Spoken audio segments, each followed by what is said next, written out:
Hey guys, quick disclaimer. The Nosy Hens podcast talks about content that is not suitable for children and might bring you some discomfort too. This includes violence and abuse of all kinds, strong language, and graphic descriptions. Listener discretion is advised.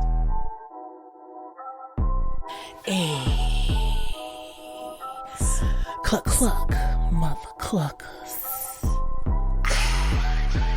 It's the Nosy Hens podcast. Cluck, cluck, cluck, cluck, cluck, cluck, cluck, cluck, cluck, cluck, cluck. Cluck, cluck, cluck, cluck, cluck, cluck, cluck, cluck, cluck, cluck, cluck. Beep, beep, beep, beep, beep. Cluck, cluck, cluck, cluck, cluck, cluck, cluck, cluck, cluck.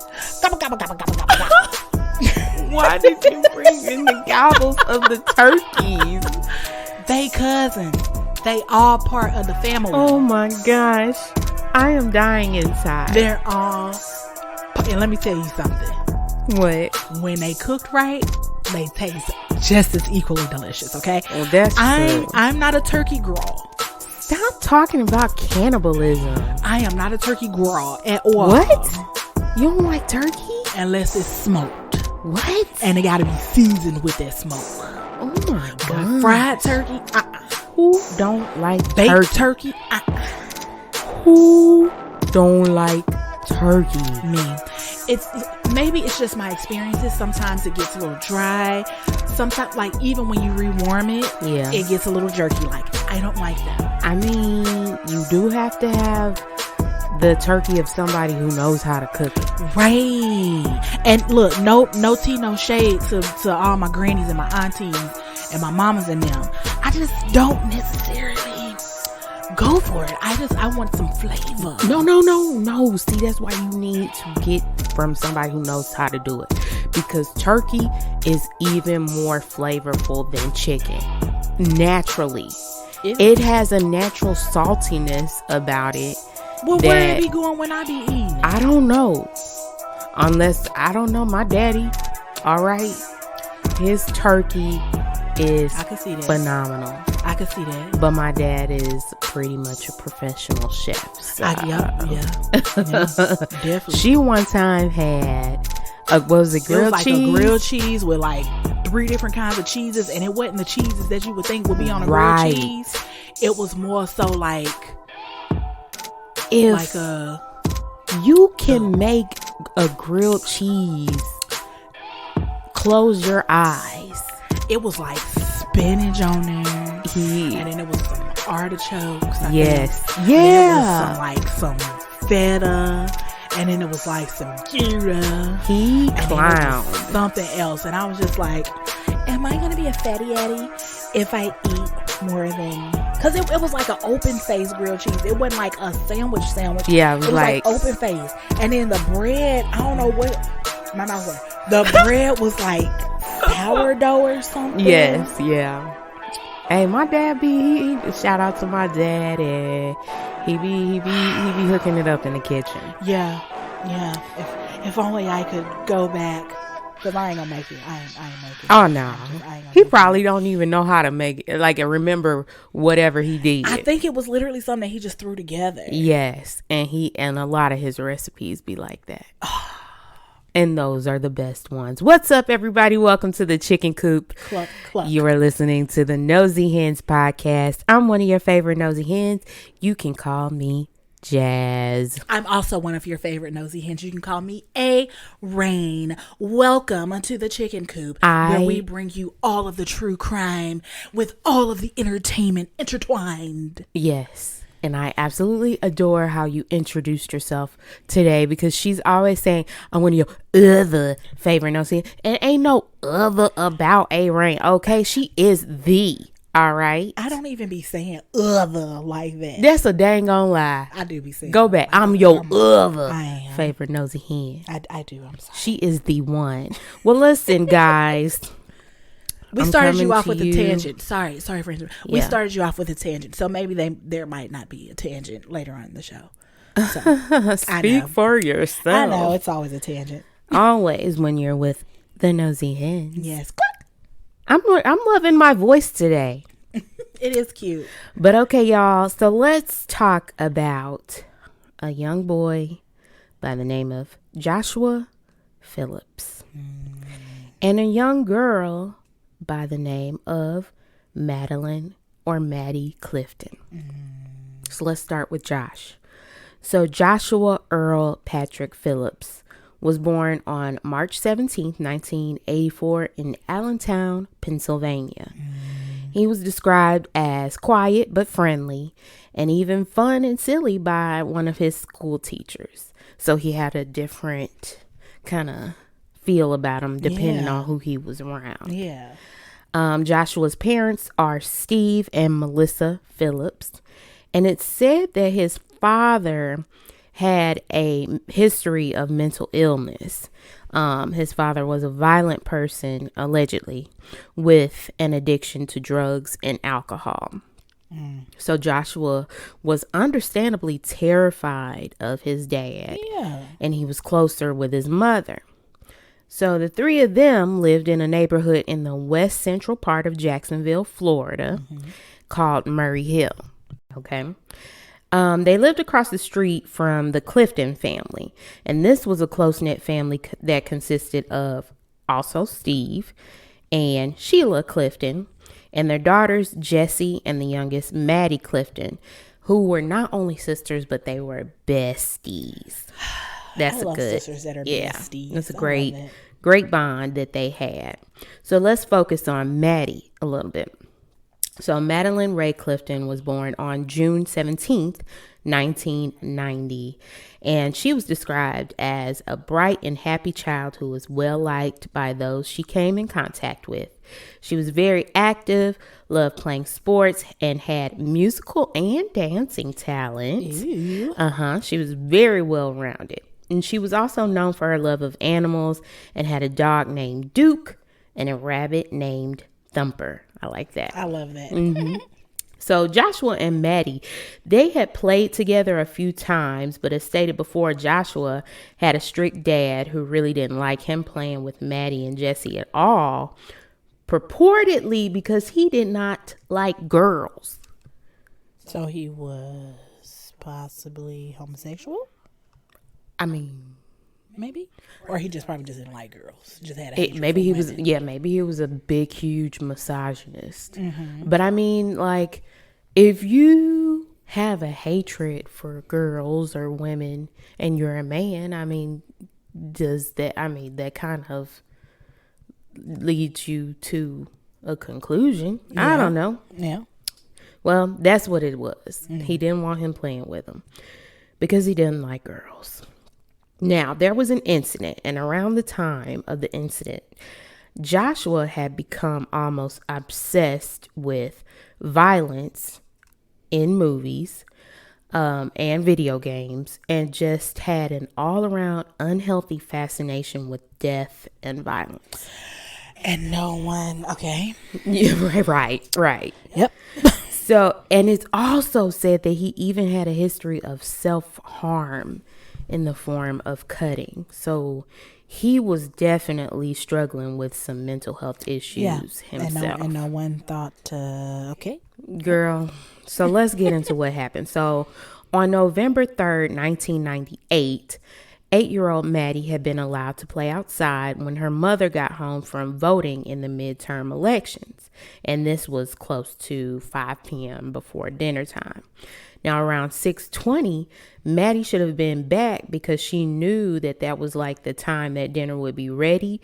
And Maddie always made it back in time for dinner, which is like me. I always am on time for dinner. Girl, let me say, hey. Oh, right. I'm early for dinner, okay? Hey. Shoot, I'm eating dinner while dinner is being cooked. All right.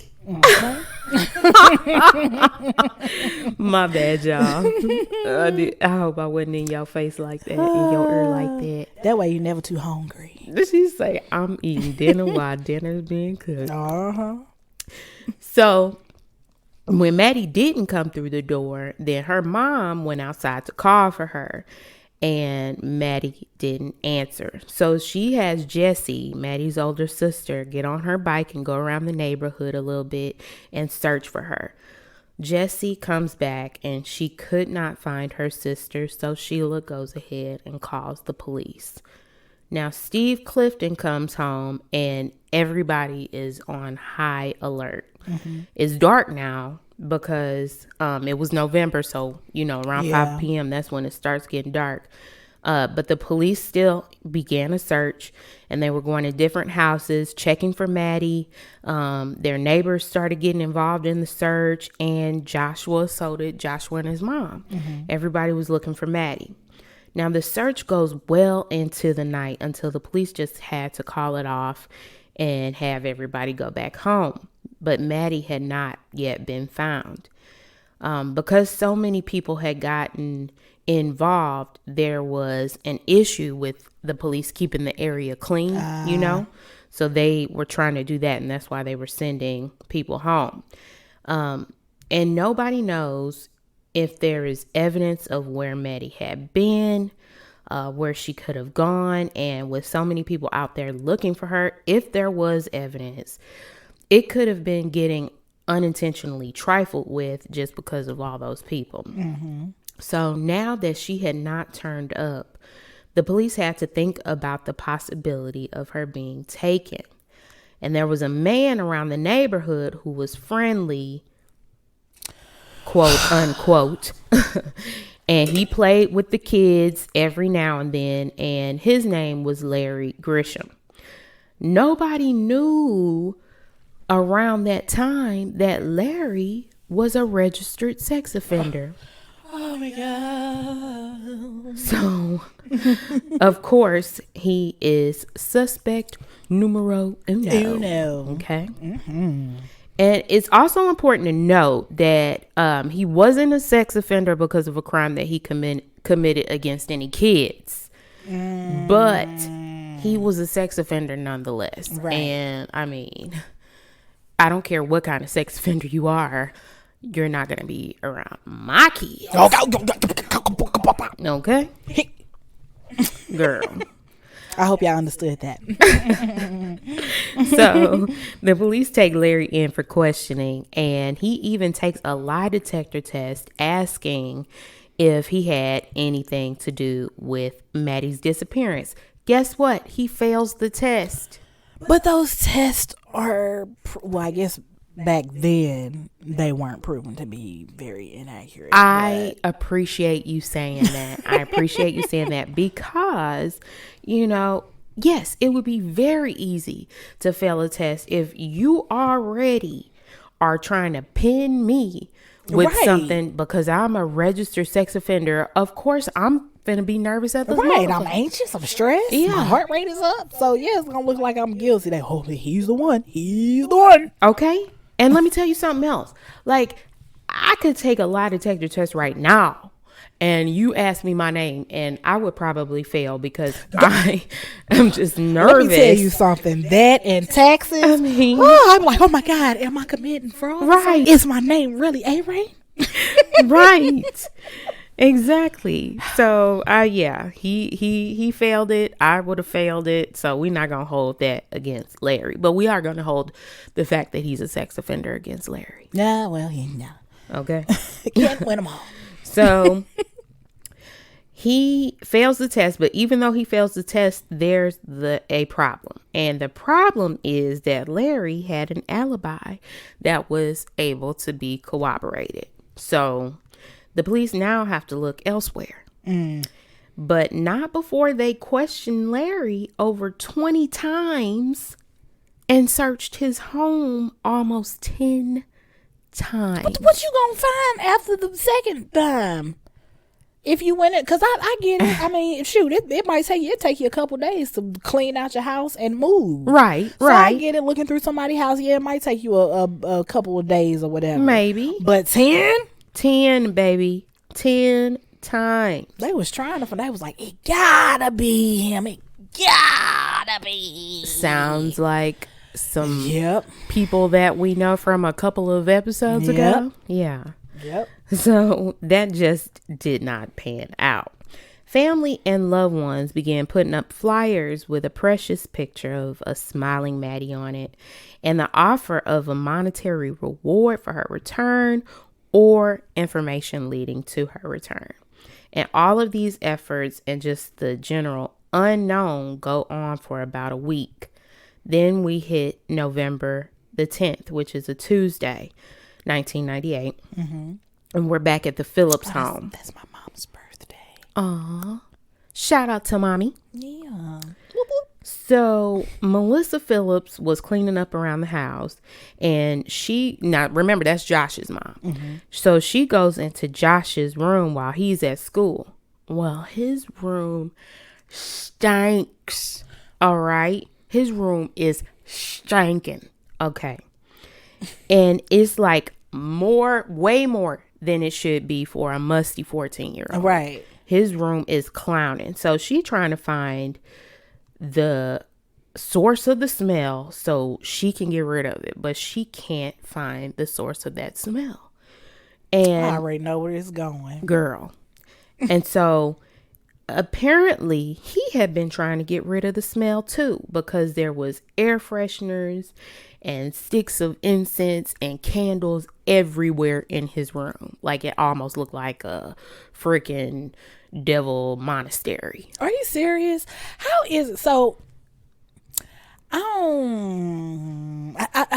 don't see how people don't notice when their children's room. Because let me tell you, seriously, like a smell like that cannot just be contained to in his one room. room. They had to be going down the walls. Yeah. Boy, do you know I kick down doors? Okay. I will. What you doing?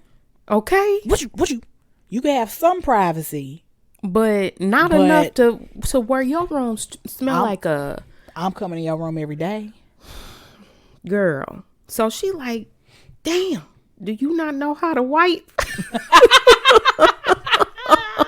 I'm sorry, y'all. That was just my interpretation.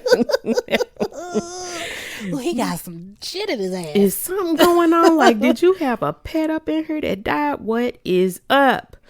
Now, Joshua had a waterbed, which I always wanted a waterbed. I never wanted a waterbed. Oh my gosh, my I aunt wanted a had waterbed. one, and it was if you fell on that mug hard, it was just like belly flopping in the pool. Yeah. And it wiggled so much. It did. That was so cool. My granny had a waterbed that I just absolutely loved. It wiggles. And then if it leaked, girl. Yeah. So, yeah, speaking of leaks, she notices that his bed is leaking on the top of the whole like smell debacle. Now she's seeing that his bed is leaking. So she's like, oh, well, maybe that's mold, you know, and this is, you know, his bed had been leaking for a while. Well, she takes a closer look at the bed to see how she would fix this leak. Now, you know how water beds need to have those, like, the real wood frames because they were, like, extremely heavy. Yes, and the wood would be able to support the weight. Well, when Melissa goes in for a closer look, she sees part of the wood frame has been covered with a lot of duct tape. Maybe Joshua was trying to fix the leak himself because he didn't want to have to deal with his dad. And she understands that. So she pulls back the duct tape and, horrified, she discovers a set of toes sticking out from beneath the water mattress. So the toes, when coming out the mattress, No. it was from underneath the mattress. It was from underneath the mattress and being covered up with some duct tape and stuff like that. So he cut a hole Yes. in the bed frame Yes. and slid, because we already know, he slid Maddie's body Yes. up under his bed. That's what it seems like. So, you know, she beside herself. She runs out of her house and she's already able to find a cop because they were still, you know, coming back every day around the area. Like, they're still working on this case. So how many days? It was only like 7 days. like a week. Okay. Yeah. So she finds a cop and she, you know, goes and grabs the cop and tells him to follow her. He follows her and she just like points, you know, when he gets to the room, she just points at the bed. She can't say a thing. She just is like, look at this, okay? He sees the toes coming from the bed, and so he quickly calls for some help, and then he also goes across the street to grab another cop, to come and back him up for this. They look and they see Maddie scrunched up and stuffed inside the wood like a ball. Yeah. What you mean? He just shoved her as best he could inside that hole that he carved in his wood frame. It couldn't have done too much. Right. So he stuffed her. He literally stuffed her in this hole. It was horrific, all right? And it's clear that she had been just gone for quite some time. Yeah. They call a coroner who comes and helps remove the body from the bed, and right away you can see that there are contusions on her head. Her throat looks to have been slit, in addition to other stab wounds, and she was also without the bottom half of her clothes. This is bad. They go about taking Maddie to the coroner's office, and at the same time, an officer has to break the terrible news to the Cliftons that their child had been murdered and where she had been the entire time. Golly. So Joshua, who had helped them look for Maddie. That is crazy. The whole time she was in his room and not alive. The police pick him up from school and take him to a juvenile justice center where he would be questioned. At first, he did try to pretend like he was innocent, but that was just for a short little while. The little girl, she was stuffed in your bed. Right, right. What you finna deny? So after he decided that he couldn't keep acting stupid, he tells the officers what happened. Stupid. You're stupid. Gosh. You mother flood bugger. Okay. He tells them what happens. And according to Joshua, Maddie had come over to his house to ask him to come out to play with her.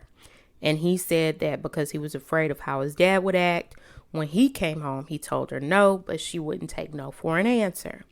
So he said yes after Maddie pressed for a little while. And they go outside and they begin to play catch and bat with the baseball and stuff like that. So supposedly Joshua accidentally hit Maddie with a ball and she wouldn't stop crying. So he takes her into his house to see how he could help her out. And she was bleeding and crying really loudly. And he was afraid of what his father was going to do to him if he found out. And he felt like he needed to get her to stop crying. So how does he do that? Well, he says he hits her in the head with a baseball bat a few times. Why didn't he just walk her over to her house? When they playing it in front of her house? He was across the street. So he could have just walked her right onto. Maybe he was afraid that if he takes her home, tells her parents what happened, they would tell his dad, and then he would get in trouble. Teenagers, they're stupid. They really are. Like, their thought process is like, you could have just made the simple decision. And I get it, you trying to save yourself. Yeah. Because they be traumatized, especially if they have a traumatic house or living situation. Right. I get it, you don't want your dad to beat you up, but it's like, but why would you bring her in your house? Like, sometimes you just you got to grin and bear it and just go ahead and go through whatever you got to go through. And plot to put that bat in your daddy head. Okay, exactly. If he was that bad. We don't condone, killing. We don't. Right. It's bad. Don't do that. Yeah, don't do that. So he hits her. All right. He said that this takes her screaming and crying down to a soft whimper. He said then he takes Maddie up to his room shortly after his dad comes home.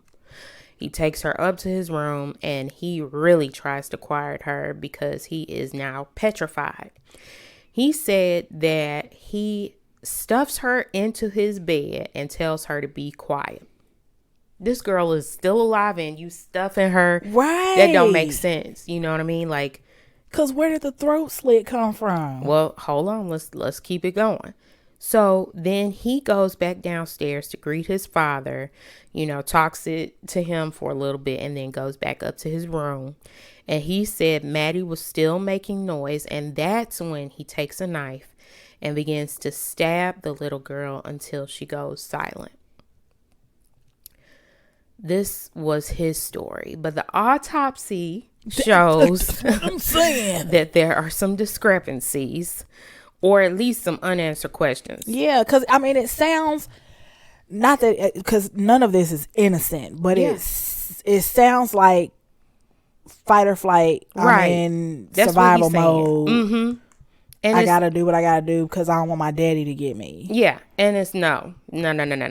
So one of the questions is, all right, if all you were trying to do is get the little girl to be quiet, then why did you remove her pants and panties? Right, that's what I'm.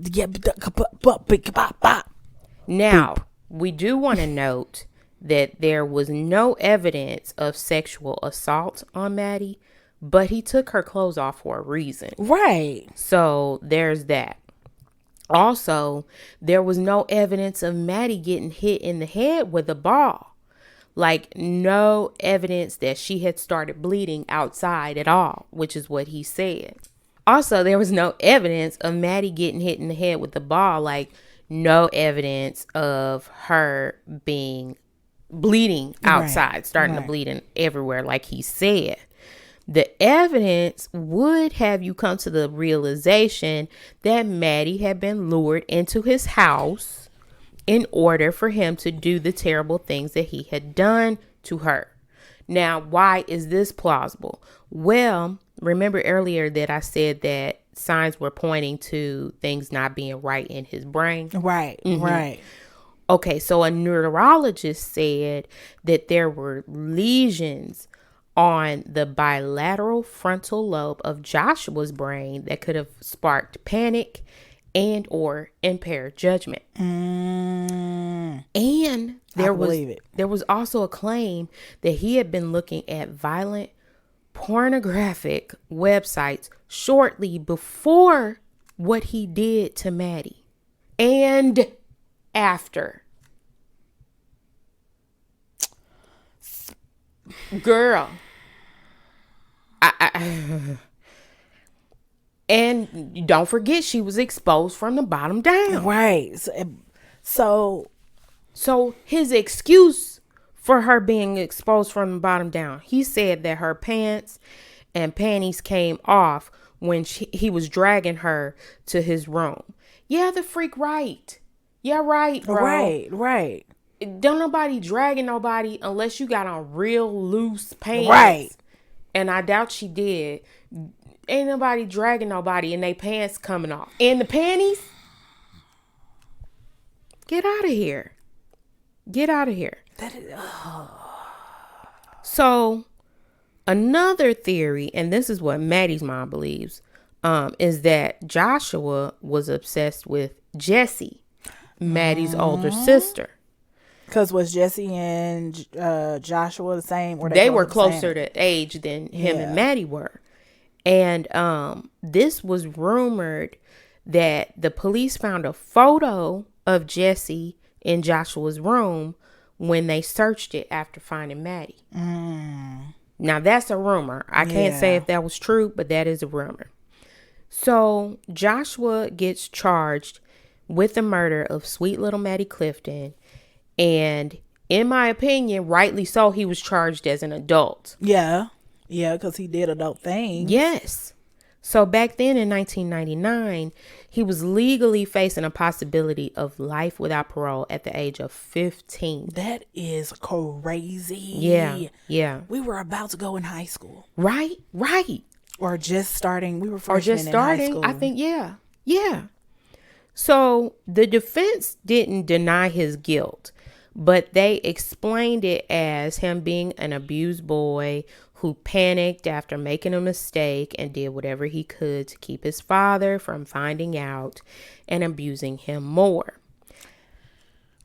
The jury didn't allow that to slide in as an excuse. Yeah, I'm like, that ain't really no excuse. Nope. Because if you have the autopsy report and it's sitting in front of you and that report says otherwise, then it's like that first story.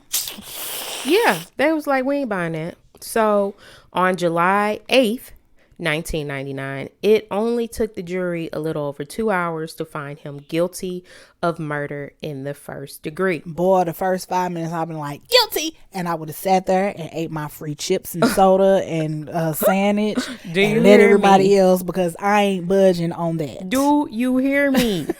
Do you hear me? That's what it is. That's what it's gonna be. That's it. That's all.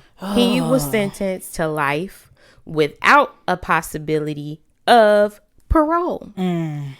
Now, this was a controversial decision because Joshua was only 15, 16 when he received this sentencing. Is it ethical to sentence a minor to life in prison without the possibility of parole? It very much so is, if they do things to warrant them to be up off the street. Right.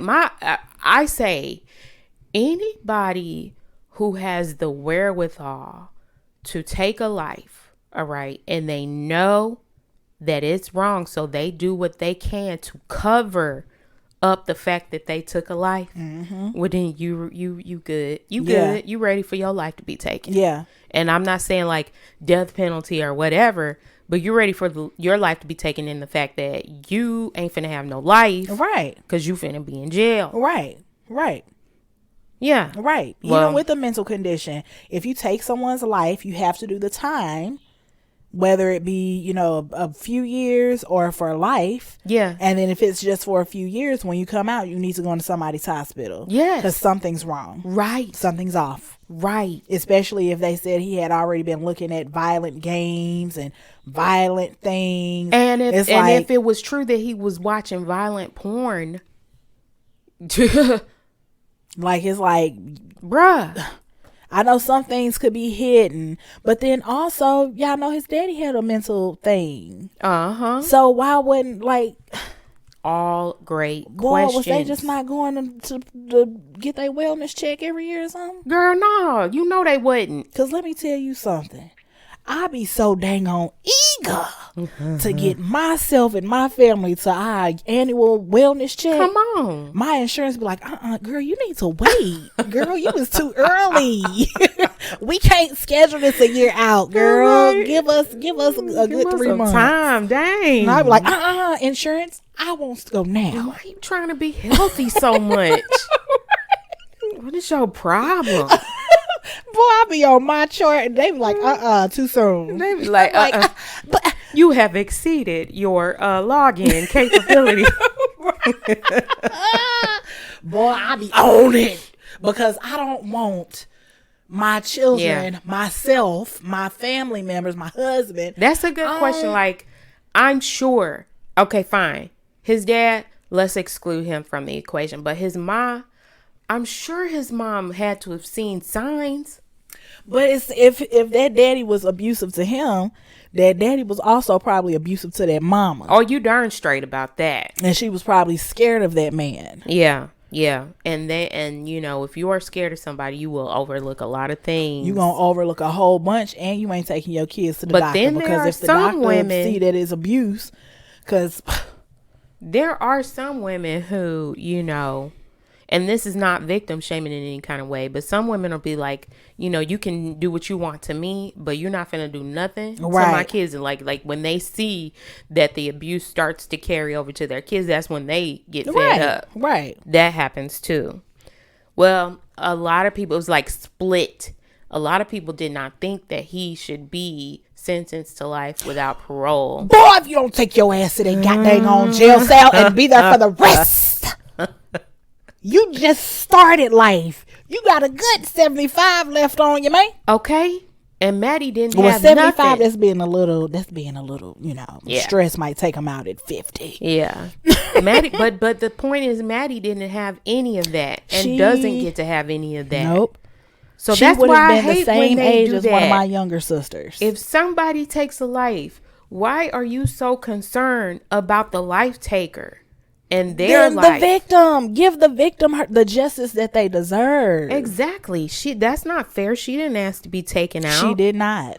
So after the sentencing, Joshua's legal team, they were able to appeal a few times, but each time the sentence was upheld. So they're like, you just wasting your time. People that be like, no, let's appeal. Yeah. Are y'all doing this because y'all genuinely think that it should be appealed? Right. Or No, are they you doing manipulating the family, trying to milk as much money? Because as long as you representing, you still getting paid. Hey, that's true. So are you trying to milk families That's that true. are already in a vulnerable state? That is and true. that's why you're like, no, we're going to file an appeal. Yeah, that is true. Now, it is a possibility that his sentence will be reviewed again this year. And we will, of course, bring you guys the update, whatever we hear on that at a later date. We will let you all know because we want to know. And we know our nosy hens and roosters out there want to know. Okay. But I don't think that anything will change. It should be like around December of 2023. Yeah, because the last one was in December of 2020. I don't think that anything is going to change this December either. Let him have another Christmas in prison. Merry Christmas. Jingle bars, jingle bars. Clink, clink, clink, clink, clink.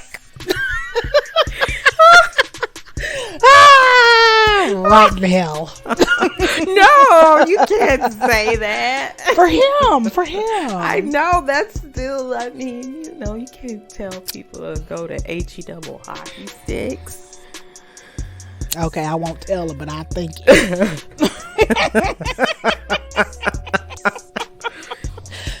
Yeah. So you guys, yes, remember this episode because we will be coming back to you at the end of the year with an update on that if there are any updates. But that's it for me for this story.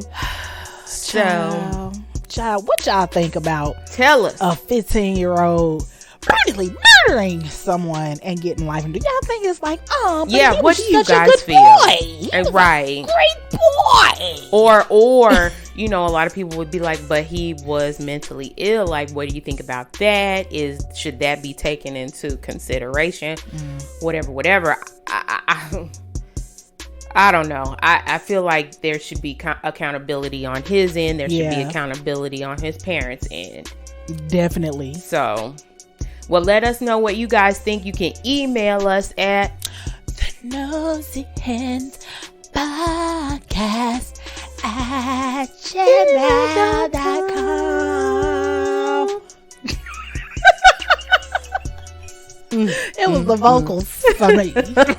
And you can reach us on our socials at The Nosy Hands Podcast. Which I want to speak on our socials, man. We have a lot of followers on Instagram. We really appreciate the followers on our Instagram. We've been interacting with some people, getting a lot of likes. Speaking of likes, please like the podcast wherever you listen to us on the streaming platforms. Please, and follow us. Follow us, subscribe, rate, share. Yes, all that good stuff. Yes, because we be working hard and we be trying. We do be trying. And life be lifing, and we be sometimes like, dang, this is hard. Be lifing. we be just like, this is hard out here in these chicken coop streets. You know it's hard out here for a hen. Cluck, cluck. All right, guys. So we will get back to you next week. Have a great week until then. And we will talk to you later. Love you guys. Shabye.